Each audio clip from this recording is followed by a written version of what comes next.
యోధా diagnostic centre ఈ ప్రారంభోత్సవానికి ఇచ్చేసినటువంటి మంత్రివర్యులు, నా మిత్రులు, నా శ్రేయోభిలాషి దామోదర్ రాజనరసింహ గారికి, అలాగే వేదిక మీద ఉన్న ఇతర పెద్దలకు, అలాగే నా తమ్ముడు కంచర్ల సుధాకర్ ఈ రోజున ఇంత పెద్ద ఎత్తున తన మరో బ్రాంచ్ని ఇక్కడ మాదాపూర్లో ఓపెన్ చేయడం అనేది చాలా సంతోషం, చాలా శుభపరిణామం. తన ఐడియాలజీ నాకు తెలుసు. ఎందుకంటే ఇలాంటి పరీక్షలు అనేవి పేదవాళ్ళకి, మధ్యతరగతి వాళ్ళకు కూడా అందుబాటులో ఉండాలి. అదే విషయం ఇందాక రాజనరసింహ గారు అడుగుతున్నారు. ఇది వాళ్ళకి అందుబాటులో ఉంటేనే దీని ప్రయోజకత్వం, దీని యొక్క అల్టిమేట్ ఎయిమ్ అది. దానికి రీచ్ అయ్యేలా నువ్వు ప్రయత్నాలు చేయాలంటే దానికి సమాధానం సుధాకర్ ఏం చెప్పలేకపోయాడు. అలాగే సార్ అంటూ నేను చెప్తున్నాను. లాస్ట్ టైం అమీర్పేటలో ఇలాంటి డయాగ్నోస్టిక్ సెంటర్ ఓపెన్ అయిన సందర్భంగా నాకు అప్పటికప్పుడు అనిపించింది, మా సినిమా కళాకారులు, కార్మికులు ఎంతోమంది ఉన్నారు. వాళ్ళందరూ ఏ రోజుకు ఆ రోజు ఉపాధి, ఆ రోజు వాళ్ళ పబ్బం గడుపుకొస్తున్న పరిస్థితి. అలాంటి వాళ్ళకి కూడా ఇలాంటి అవసరాలు ఎంతో ఉంటుంది, ముఖ్యంగా మెడికల్ ఎయిడ్. నేను స్టేజ్ మీద ఇలాగే మాట్లాడుతూ అప్పటికప్పుడు సుధాకర్ నువ్వు రమ్మనగానే వచ్చాను, కానీ వచ్చిన పర్పస్ ఏంటంటే నేను అడగాలనుకున్నది, మా సినిమా కార్మికులకు ఏదైనా వెసులుబాటు ఉందా, ఏదైనా సరే ఇంత హై ఎండ్ ఈ మెడికల్ టెస్ట్ సంబంధించిన ఏమైనా సరే మాకు అందుబాటుకు రాగలవా ఇవ్వగలవా అని అడిగాను. ఖచ్చితంగా ఇస్తాను, చెప్పండి అన్నయ్య అని అన్నాడు. నన్ను అన్నయ్య అని పిలుస్తాను, నా తమ్ముళ్ళు అంటున్నాడు కాబట్టి.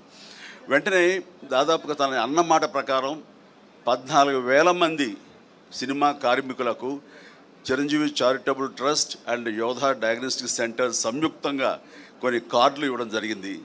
అది 14,000 మంది కేవలం ఆ ఇష్యూ చేసిన మెంబర్స్కి మాత్రమే కాదు, వాళ్ళ ఫ్యామిలీ మెంబర్స్ కూడా ఆ వెసులుబాటు ఇవ్వగలిగాడు. అంటే దాదాపు 14,000 ఇంటూ 5 మంది, వాళ్ళ అమ్మ, నాన్న, భార్య, బిడ్డ ఎంతమంది అంతమందికి ఇచ్చేలాగా తను సమాయుత్తం అయ్యాడు. ఈరోజు కూడా ప్రతి కార్మికులు అంటారు, సార్ మీరు ఆ రోజున మాకు ఇప్పించబట్టి, అక్కడ మాకు ఆ వెల్కమింగ్ ఉండబట్టి, అక్కడ వెసులుబాటు మాకు ఉండబట్టి మాకు ఎంతో కలిసి వస్తుంది. ఎంఆర్ఐ చేయించాలంటే మాకు 15,000 నుంచి 18,000 దాకా అవుతుంది, మాకు 5-6 వేలలో అయిపోతుంది యోధా డయాగ్నోస్టిక్ సెంటర్కి వెళ్తే.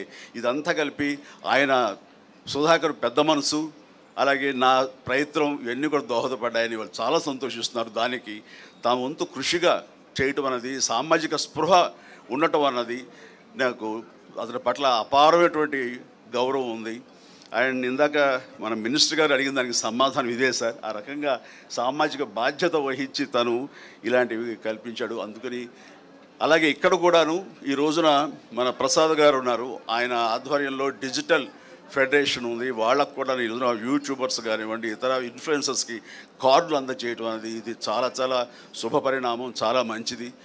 ఇలాంటివన్నీ కూడాను పేదలకు కూడా అందుబాటులో రావటం అనేది నేను మనస్ఫూర్తిగా హర్షిస్తూ ఇలాంటి సెంటర్స్ మరెన్నో చేయాలి. ఎందుకంటే అతనికి వ్యాపార దక్షత నా గురించి నాకు తెలుసు. అమెరికాలో తను ఎంతగా వ్యాపారం, తను బిజినెస్ మ్యాన్గా ఒక కార్పొరేట్గా అక్కడ ఉన్నాడో తెలుసు. కేవలం తను డబ్బు సంపాదన కోసం అయితే కనుక అమెరికా కంటే ఇక్కడేమి వయబిలిటీ కాదు. అలాంటి అమెరికాని కాదనుకుని అక్కడి నుంచి ఇక్కడికి వచ్చి ఈ రకమైనటువంటి ఒక సహాయపడాలి సమాజానికి, తనంతో బాధ్యతగా ఇవన్నీ కూడా పెడుతున్నాడంటే ఇందులో కమర్షియల్ వైబిలిటీ కానీ కమర్షియల్ మైండ్ లేకుండా పోలేదు, ఉంది. But at the same time కొంత పర్సంటేజ్ పేదల కోసంగా కూడా ఇవన్నీ అందుబాటులోకి తీసుకురావడం అనేది మనస్ఫూర్తిగా నేను హర్షిస్తూ, అభినందిస్తూ, ఇలాంటి మరెన్నో సెంటర్స్ ఇంతే సక్సెస్ఫుల్గా చేయాలి, మీ అందరి బ్లెస్సింగ్స్ తోడని కోరుకుంటూ నా తమ్ముడికి మరొకసారి నా అభినందన తెలియజేస్తాను. God bless.